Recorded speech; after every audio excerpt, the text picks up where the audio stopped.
ಕಾಶ್ಮೋರ ಗೊಂಬೆಯನ್ನ ಬಳಸಿ ಹೇಗೆ ಪ್ರಯೋಗ ಮಾಡ್ತಾರೆ? ಬಹಳ ಘನಘೋರವಾದಂಥ ಪ್ರಯೋಗ. ಇಟ್ಸ್ ವೆರಿ ಡೇಂಜರಸ್ ಅಂತ ಹೇಳ್ಬೋದು. ಮಳೆಗಳಿಂದನೋ ಸೂಜಿಗಳಿಂದ ಚುಚ್ಚುತ್ತಾರೆ.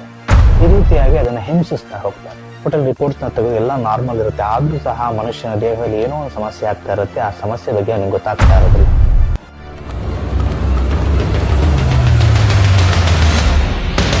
ನಾನು ಕೇಳಿದಾಗೆ ಈ ನೆಗೆಟಿವ್ ಎನರ್ಜಿ ಎಲ್ಲ ಬೇರೆಯವ್ರ ಮೇಲೆ ಕಳಿಸೋದು, ಮತ್ತೆ ಈ ಮೂವಿಲ್ ನೋಡಿದಾಗೆ ಗೊಂಬೆಗಳನ್ನ ಇಟ್ಟು ಪೂಜೆ ಮಾಡೋದು, ಅದೆಲ್ಲ ಹೇಗೆ ಈಗಲೂ ಸಾಧ್ಯನಾ?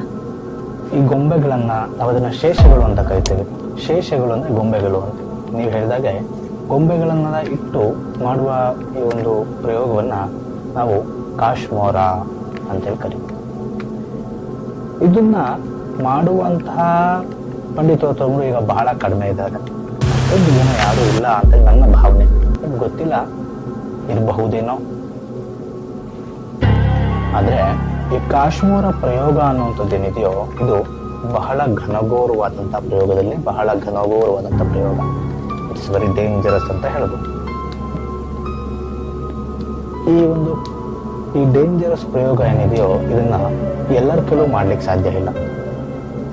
ಇದನ್ನ ತುಂಬಾ ಅರಿತಂತವರು ಮಾತ್ರ ಮಾಡ್ಲಿಕ್ಕೆ ಸಾಧ್ಯ. ಗೊಂಬೆಯನ್ನ ಬಳಸಿ ಹೇಗೆ ಪ್ರಯೋಗ ಮಾಡ್ತಾರೆ ಅನ್ನುವಂಥದ್ದಾದ್ರೆ, ಮೊದಲು ಯಾವ ಮನುಷ್ಯನ ಮೇಲೆ ಅಥವಾ ಯಾರ ಮೇಲೆ ಆ ಎನರ್ಜಿಯನ್ನ, ಆ ನೆಗೆಟಿವಿಟಿಯನ್ನು ಮೊದಲೇ ಹೇಳಿದ್ದೀನಿ ನಾನು, ಯಾವುದೇ ಎನರ್ಜಿ ಬೇಕಾದ್ರೂ ನಾವು ಕನ್ವರ್ಟ್ ಮಾಡ್ಕೊಳ್ಬಹುದು. ಅದೇ ತರ ಯಾವ ಎನರ್ಜಿಯನ್ನ ಯಾರ ಮೇಲೆ ಕಳಿಸ್ಬೇಕು ಅನ್ನೋದನ್ನ ಮೊದಲು ನಿರ್ಧಾರ ಮಾಡ್ಕೊಳ್ತಾರೆ. ಯಾವ ಶತ್ರು ತನಗೆ ಬಹಳ ಹಿಂಸೆ ಕೊಡ್ತಾ ಇದ್ದಾನೋ ಅವನ ಮೇಲೆ ಈ ಕಾಶ್ಮೋರ ಪ್ರಯೋಗವನ್ನ ಮಾಡಬೇಕು ಅಂತ ನಿರ್ಧಾರ ಮಾಡಿದಂತಹ ಆ ಒಬ್ಬ ತಂತ್ರಿ ತನಗೆ ಬೇಕಾದ ರೀತಿಯಲ್ಲಿ ಆ ಬೇಕಾದ ವಸ್ತುಗಳಂತ ಕೆಲವು ವಸ್ತುಗಳನ್ನ, ನಾವು ಅದನ್ನ ಜೀವಾತ್ಮ ವಸ್ತುಗಳು ಅಂತ ಕರಿತೀವಿ.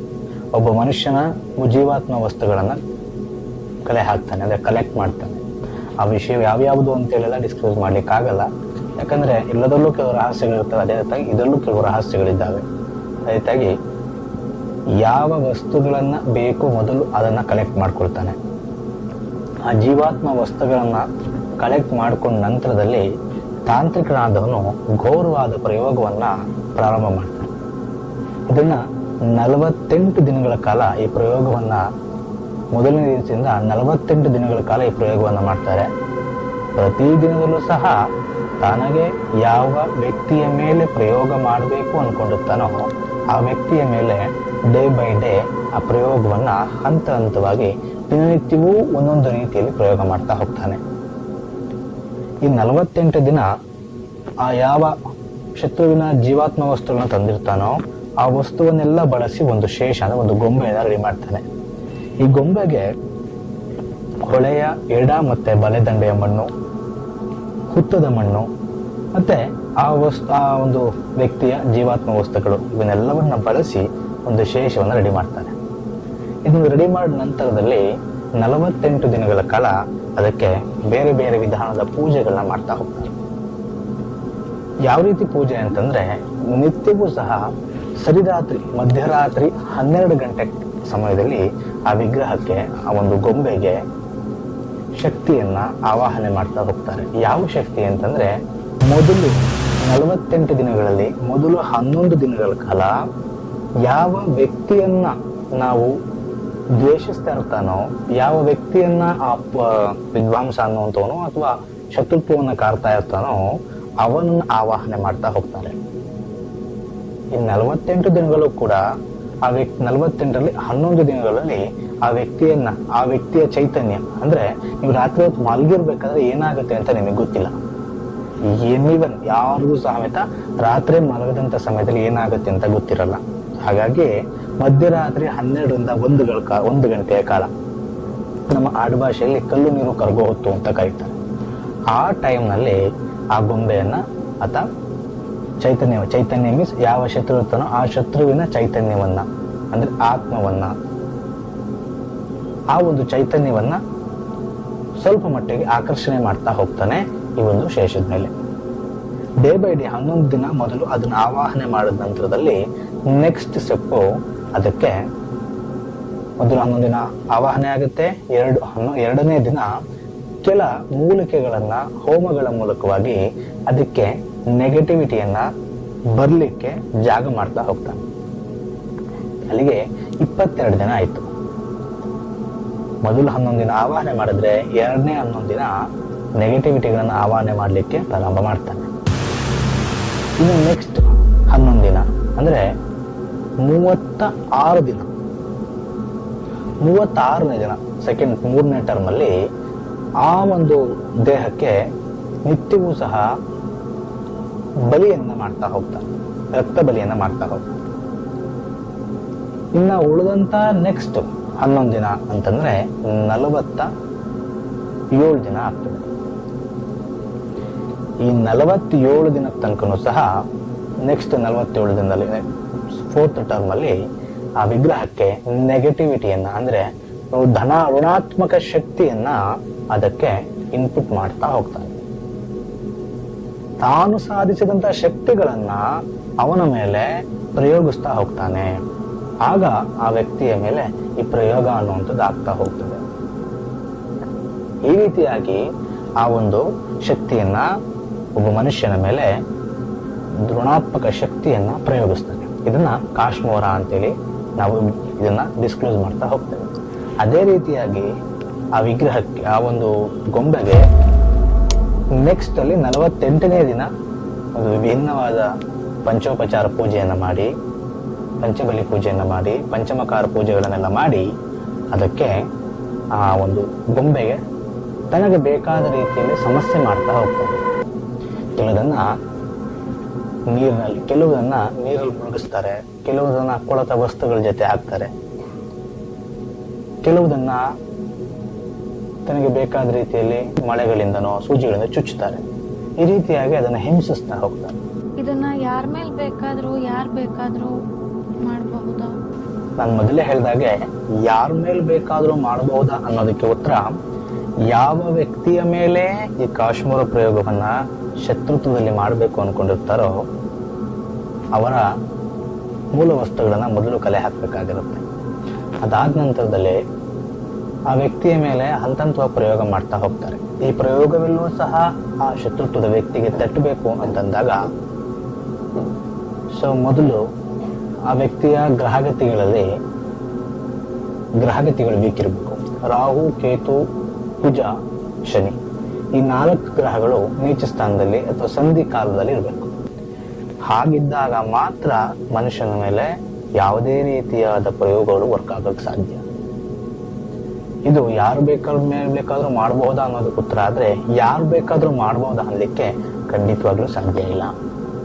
ಯಾರು ಬೇಕಾದ್ರೂ ಪ್ರಯೋಗವನ್ನ ಮಾಡ್ಲಿಕ್ಕೆ ಆಗಲ್ಲ. ಇದಕ್ಕೆ ನಿಗದಿತವಾದಂತಹ ಗುರುವಿನ ಉಪದೇಶ ಇರಬೇಕು, ನಿಗದಿತವಾದಂತಹ ಪ್ರಯತ್ನ ಇರಬೇಕು, ನಿಗದಿತವಾದಂತಹ ಆಚರಣೆಗಳನ್ನ ಮಾಡಬೇಕು.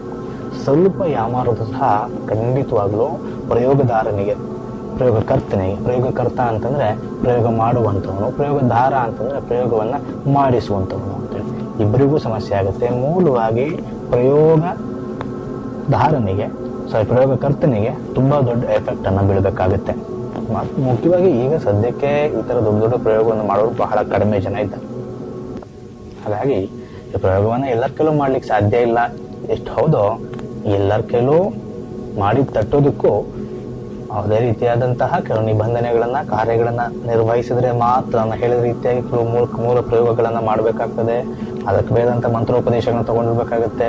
ಆ ಮಂತ್ರವನ್ನ ಯಾವುದೋ ಒಂದು ಶಕ್ತಿಯನ್ನ ಯಾವುದೋ ಒಂದು ಮಣ್ಣಿನ ಗೊಂಬೆ ಮೇಲೋ ಯಾವ್ದ್ರ ಮೇಲೋ ಕರ್ಸೋದು ಅಷ್ಟು ಸುಲಭ ಅಲ್ಲ. It's not easy thing. ಎಲ್ಲೋ ಇರುತ್ತೆ ಆ ಶಕ್ತಿ, ಯೂನಿವರ್ಸ್ ಎಲ್ಲೋ ಒಂದ್ ಕಡೆ ಇರುತ್ತೆ, ವಿಶ್ವಶಕ್ತಿ ಎಲ್ಲೋ ಒಂದ್ ಕಡೆ ಅಡಗಿರುತ್ತೆ. ಆ ನೆಗೆಟಿವಿಟಿನ ಕರೆಸಿ ಇದ್ರ ಮೇಲೆ ಅಡಗಿಸೋದು ಅಷ್ಟು ಈಸಿ ಅಲ್ಲ. ಮತ್ತೆ ಆ ಶಕ್ತಿಯನ್ನು ಮೊದಲು ಸಾಧನೆ ಮಾಡ್ಬೇಕಿರುತ್ತೆ. ಆ ಸಾಧನೆ ಮಾಡಿದಾಗ ಮಾತ್ರ ಆ ವಿಗ್ರಹಕ್ಕೆ ಆ ಶಕ್ತಿಯನ್ನ ಒಂದು ಮಣ್ಣಿನ ಗೊಂಬೆಗೆ ಕರೆಸ್ಲಿಕ್ಕೆ ಸಾಧ್ಯವೇ ಹೊರತು ಎಲ್ಲರ ಕೈಲೂ ಆತರ ಮಾಡ್ಲಿಕ್ಕೆ ಸಾಧ್ಯ ಇರೋದಿಲ್ಲ. ಈ ಪ್ರಯೋಗ ಆದ್ರೆ ಏನೇನ್ ಪ್ರಾಬ್ಲಮ್ಸ್ ಆಗುತ್ತೆ ನೋಡಿ, ಜನರಿಗೆ ಈ ಪ್ರಯೋಗವನ್ನ ಯಾವ ಮನುಷ್ಯನ ಮೇಲೆ ಪ್ರಯೋಗ ಆಗಿರುತ್ತೋ ಆ ಮನುಷ್ಯ ನಾನಾ ರೀತಿಯ ಸಮಸ್ಯೆಗಳನ್ನ ನೋಡ್ಬೇಕಾಗ್ತಾ ಬರುತ್ತೆ. ಅದ್ರಲ್ಲಿ ಮೊದಲನೇದಾಗಿ ಆರೋಗ್ಯ ಸಮಸ್ಯೆ. ನೀವೆಷ್ಟೇ ಹಾಸ್ಪಿಟಲ್ ರಿಪೋರ್ಟ್ಸ್ನ ತೆಗೆದು ಎಲ್ಲ ನಾರ್ಮಲ್ ಇರುತ್ತೆ, ಆದ್ರೂ ಸಹ ಮನುಷ್ಯನ ದೇಹದಲ್ಲಿ ಏನೋ ಒಂದು ಸಮಸ್ಯೆ ಆಗ್ತಾ ಇರುತ್ತೆ. ಆ ಸಮಸ್ಯೆ ಬಗ್ಗೆ ಅವನಿಗೆ ಗೊತ್ತಾಗ್ತಾ ಇರೋದಿಲ್ಲ, ಬಟ್ ಸಮಸ್ಯೆ ಅಂತೂ ಆಗ್ತಾನೆ ಇರುತ್ತೆ. ಇದು ಆತನ ದೇಹದಲ್ಲಿ ಆಗುವಂತ ಸಮಸ್ಯೆ. ಏನೋ ಒಂದು ಸಮಸ್ಯೆ ಆಗ್ತಾ ಇದೆ, ಆ ಸಮಸ್ಯೆ ಏನಾಗ್ತಾ ಇದೆ, ಯಾಕೆ ಆಗ್ತಾ ಇದೆ ಗೊತ್ತಾಗಲ್ಲ. ಮತ್ತೆ ರಾತ್ರಿ ಮಲಗಬೇಕಾದ್ರೆ ಯಾರೋ ಬಂದು ಹಿಡಿದೋಗಾಗೋದು, ಎಳೆದಾಗೋದು, ಕುಸಿರು ಕಟ್ಟೋದು, ಯಾರೋ ಬಂದು ದೇಹದ ಮೇಲೆ ಕೂತಾಗೋದು, ಇವೆಲ್ಲವೂ ಸಹ ಕಾಶ್ಮೀರ ಪ್ರಯೋಗದಿಂದ ಆಗುತ್ತೆ. ಅದೇ ರೀತಿಯಾಗಿ ಪ್ಯಾರಲೈಸ್ಡ್ ಆಗುವಂಥದ್ದು, ದೇಹ ಸಂಪೂರ್ಣವಾಗಿ ಒಂದು ಭಾಗದ ಅಸ್ತಿತ್ವವೇ ಹೋಗುವಂಥದ್ದು, ಅದು ಕಾಶ್ಮೀರ ಪ್ರಯೋಗದ ಮುಳ್ಸೂಜಿಯನ್ನ ಅಥವಾ ಮಳೆಯನ್ನ ಒಂದು ಮುಳ್ಳನ್ನ ಏನ್ ಚುಚ್ಚುತ್ತಾರೋ ಆಗ ಆ ಸಮಸ್ಯೆ ಆಗುತ್ತೆ. ದೇಹಕ್ಕೆ ಯಾವ ಮರ್ಮಾಂಗಗಳಿರ್ತಾವೋ ಅದಕ್ಕೆ ಚುಚ್ಚುವಂಥದ್ದು, ಅದೇ ರೀತಿಯಾಗಿ ಜಾಯಿಂಟ್ಸ್ಗಳಿಗೆ ಚುಚ್ಚುವಂಥದ್ದು ಆದಾಗ ಈ ಕೈನ ಜಾಯಿಂಟ್ಗೆ ಚುಚ್ಚಿದ್ರೆ, ಆ ನರ್ವ್ ಸಿಸ್ಟಮ್ಗೆ ಚುಚ್ಚಿದ್ರೆ ಆ ಒಂದು ದೇಹವೇ, ಆ ಒಂದು ಅಂಗವೇ ತನ್ನ ಕೆಲಸವನ್ನು ನಿಲ್ಲಿಸುವಂಥದ್ದು ಆಗ್ತದೆ. ಇದು ಕಾಶ್ಮೀರ ಪ್ರಯೋಗದಲ್ಲಿ ಆಗುವಂತ ಮೊದಲನೇ ಹೊಡೆತ. ಆದ್ರೆ ಎರಡನೇದಾಗಿ ದಿನದಿನಕ್ಕೂ ಸಹ ಅವನ ಆರೋಗ್ಯ ಸಮಸ್ಯೆ ದಿನದಿನಕ್ಕೂ ಸಹ ಕಳೀತಾ ಬರ್ತದೆ, ದಿನದಿನಕ್ಕೂ ಸಹ ಅವನ ಆರೋಗ್ಯ ಸಮಸ್ಯೆ ಕ್ಷೀಣಿಸ್ತಾ ಬರುತ್ತೆ. ಇದು ಕಾಶ್ಮೀರ ಪ್ರಯೋಗದಲ್ಲಿ ನಾವು ನೋಡ್ಬೋದು. ಈ ಸಮಸ್ಯೆಯನ್ನ ಬಹುತೇಕ ಜನ ಅನುಭವಿಸ್ತಾ ಇರ್ತಾರೆ, ಬಟ್ ಅವ್ರಿಗೆ ರೀಸನ್ಸ್ ಗೊತ್ತಿರೋದಿಲ್ಲ. ಹಾಸ್ಪಿಟಲ್ ಹೋಗಿ ಸಾಕಾಗಿರ್ತಾರೆ, ಖರ್ಚು ಮಾಡಿ ಸಾಕಾಗಿರ್ತಾರೆ. ಏನಾಗ್ತಾ ಇದೆ, ಯಾಕೆ ಆಗ್ತಾ ಇದೆ, ಏನಕ್ಕೆ ಈ ಥರ ನಡೀತಾ ಇದೆ ಗೊತ್ತಿಲ್ಲ. ಆದರೆ ಸಮಸ್ಯೆ ಆಗ್ತಾ ಇದೆ, ಅದು ಮಾತ್ರ ನಿಜ. ಮೆಡಿಸಿನ್ಸ್ ವರ್ಕ್ ಆಗ್ತಾ ಇಲ್ಲ, ಮೆಡಿಸಿನ್ಸ್ ತಗೊಂಡ್ರು ಸಹ ಮೆಡಿಸಿನ್ ವರ್ಕ್ ಆಗ್ತಾ ಇಲ್ಲ ಅಂದಾಗ ಒಮ್ಮೆ ನಿಮಗೆ ತಿಳಿದಂತಹ ಭೂತ ವೈದ್ಯರನ್ನು ಅಥವಾ ವಿದ್ವಾಂಸರನ್ನು ಭೇಟಿ ಮಾಡೋದು ಬಹಳ ಒಳ್ಳೆಯದು. ಯಾಕೆ ಅಂತಂದ್ರೆ ಈ ಪ್ರಯೋಗ ಆದಂಥವನು ದಿನದಿನಕ್ಕೂ ತನ್ನ ಆರೋಗ್ಯವನ್ನ ಕಳೀತಾ ಬರ್ತದೆ. ಖಂಡಿತವಾಗ್ಲೂ ಒಮ್ಮೆಲೆ ಸಾವು ಅನ್ನೋ ಸಿಗೋದಿಲ್ಲ. ದಿನದಿನಕ್ಕೂ ಆರೋಗ್ಯ ಕ್ಷೀಣಿಸ್ತಾ ಬರ್ತಾ ಆಮೇಲೆ ಅವ್ನು ಸಾವು ಅನ್ನೋದು ನೋಡ್ತಾನೆ. ಮತ್ತೆ ಕೆಲವರಿಗೆ ಮೆಂಟಲಿ ಅಬ್ನಾರ್ಮಲ್ ಆಗುವಂಥದ್ದು, ಮಸ್ತಕಕ್ಕೆ ಯಾವಾಗ ಸೂಜಿಯನ್ನ ಅಥವಾ ವಿಷಪ್ರಾಶನವನ್ನು ಮಾಡ್ತಾರೆ. ಈ ಪ್ರಯೋಗದಲ್ಲಿ ವಿಷದೊಳಗೆ ನೆನೆಸೋದು, ಕೊಳೆತ ವಸ್ತುಗಳೊಳಗೆ ನೆನೆಸಿದಾಗ ಯಾವಾಗ ಕೊಳೆತಂತ ವಸ್ತುಗೆ ದೇಹವನ್ನು ಒಂದು ಗೊಂಬೆಯನ್ನು ಹಾಕ್ತಾರ, ಆಗ ದೇಹದ ಮೇಲೆ ಬೇರೆ ಬೇರೆ ರೀತಿಯಾದ ಸ್ಕಿನ್ ಡಿಸೀಸ್ಗಳು ಬರುವಂತ ಸ್ಟಾರ್ಟ್ ಆಗುತ್ತೆ. ಅದೇ ರೀತಿಯಾಗಿ ಯಾವಾಗ ಮನುಷ್ಯನನ್ನ ಆ ಗೊಂಬೆಯನ್ನ ವಿಷದಿಂದ ಚುಚ್ತಾರೋ ಆಗ ಬಾಡಿ ಇದಕ್ಕಿದ್ದಂಗೆ ಇನ್ಫೆಕ್ಷನ್ಸ್ಗಳಾಗಿ ಬಾಡಿಯಲ್ಲಿ ಬೇರೆ ಬೇರೆ ರೀತಿಯಾದ ರಿಯಾಕ್ಷನ್ಸ್ಗಳು ಸ್ಟಾರ್ಟ್ ಆಗ್ತದೆ. ಯಾವಾಗ ತಲೆಗೆ ವಿಷವನ್ನು ಪ್ರಾಶನ ಮಾಡ್ತಾರೋ ಆಗ ಬುದ್ಧಿಭ್ರಮಣೆ ಆಗುವಂಥ ಚಾನ್ಸಸ್ ಇರುತ್ತೆ.